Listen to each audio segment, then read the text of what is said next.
Hello students, good morning. I am Mukesh Kumar. I welcome you in our online classes. We had started lesson number 3 of 8th class from the book It So Happened.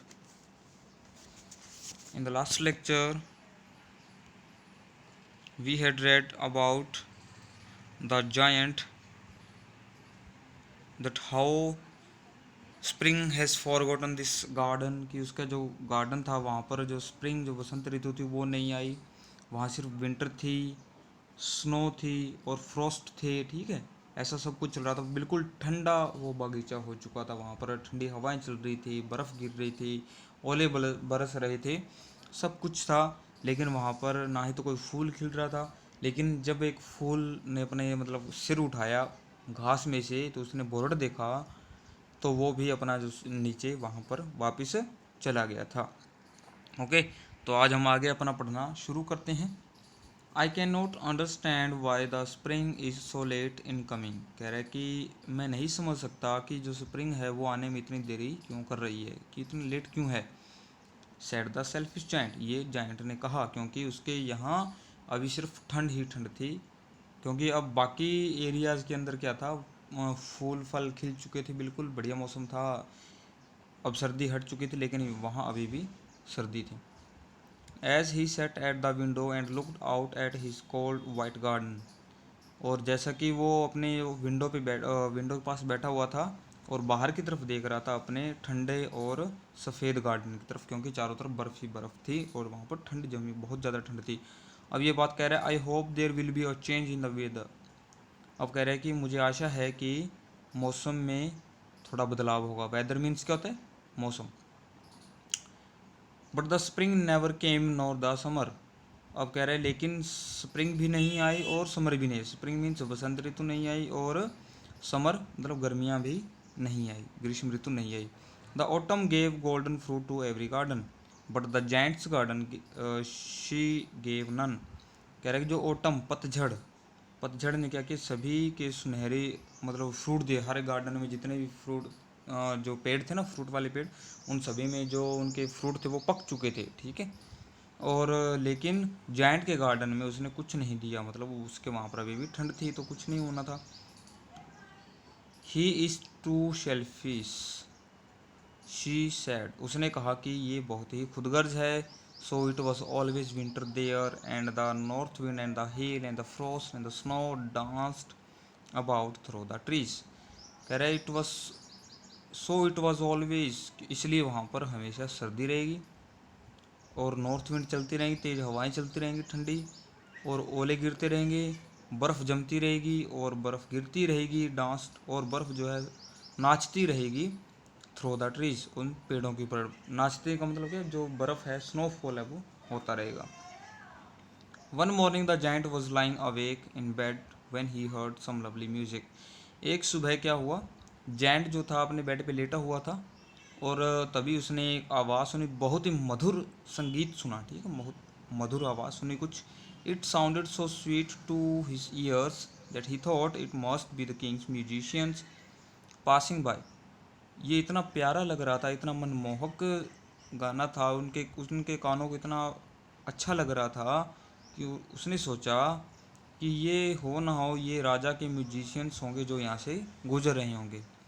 It was really only little linnet singing outside his window.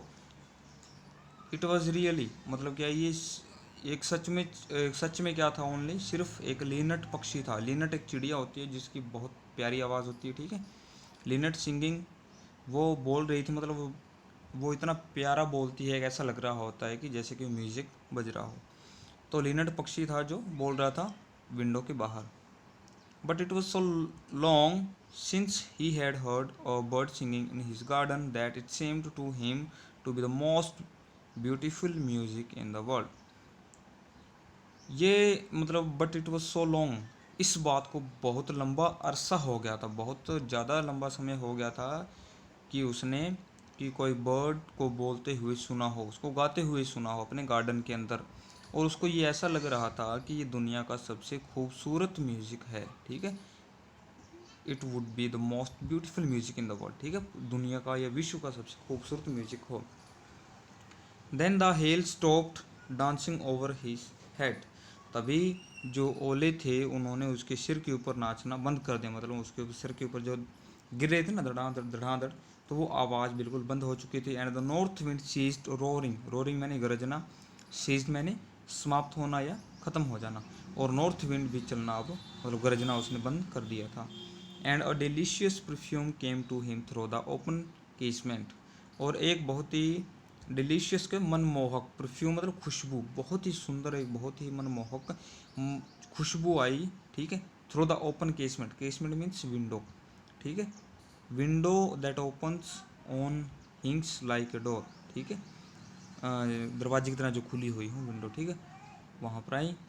I believe the spring has come at last, उसने सोचा कि मुझे विश्वास है कि जो spring है, जो बसंत ऋतु है वो आ गई, एट लास्ट आ चुकी है, सैड द जायंट, जायंट ने ये कहा। And he jumped out of bed and looked out, और वो छलांग लगाकर बेड से बाहर आया और बाहर की तरफ देखने लगा। और बाहर उसने क्या देखा वो हम बाद में देखेंगे, ठीक है।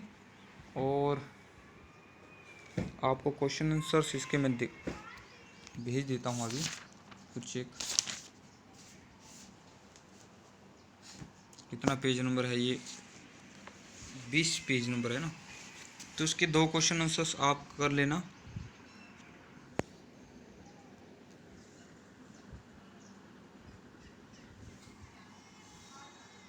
चलो मैं आपको ये भेज ही देता हूँ ऐसे। आई होप आपको दिख रहा होगा, और आपको मैं एक्सप्लेन भी कर देता हूँ, ये इसकी फ़ोटो मैं भी आपको भेज दूंगा, ठीक है। तो देखिए, why is the giant called selfish, जो दानव था उसको सेल्फिश क्यों कहा गया है। The giant was very selfish, जो जाइंट था वो बहुत ही खुदगर्ज था। He believe that his garden was only for him, वो उसका ये मानना था, उसका ये विश्वास था कि गार्डन सिर्फ उसी का है। He did not allow children to play in his garden, वो बच्चों को अलाउ नहीं करता था, अलाउ मतलब उनको आज्ञा नहीं देता था, ठीक है, बच्चों को गार्डन में खेलने की। He built a high wall around the garden, उसने ऊंची ऊंची दीवारें बना दी थी गार्डन के चारों तरफ, अराउंड मतलब उसके आर पार। All his all this shows that the giant was very selfish, ये सब ये शो करता है कि जो जाइंट था वो बहुत ही सेल्फिश था। सेकंड है, on one occasion the children said how happy we are here, later they said how happy we were there, what were they referring to in both the cases. एक अवसर पर बच्चे कहते हैं कि हम कितने खुश हैं, और उसके बाद में कहते हैं हम कितने खुश थे, ठीक है, how happy we were there, कि हम वहाँ कितने खुश थे, और यहाँ पर कहते हैं हम यहाँ कितने खुश हैं। What were they referring to in both the cases, यहाँ पर वो क्या रेफर करते हैं। In both the cases the children were referring to the beautiful and lovely garden of the selfish giant, दोनों केसेस में, ठीक है, दोनों अवसर में बच्चे किसको रेफर करते हैं, किसका जिक्र करते हैं, ब्यूटीफुल और एक प्यारा सा गार्डन किसका, सेल्फिश जाइंट का।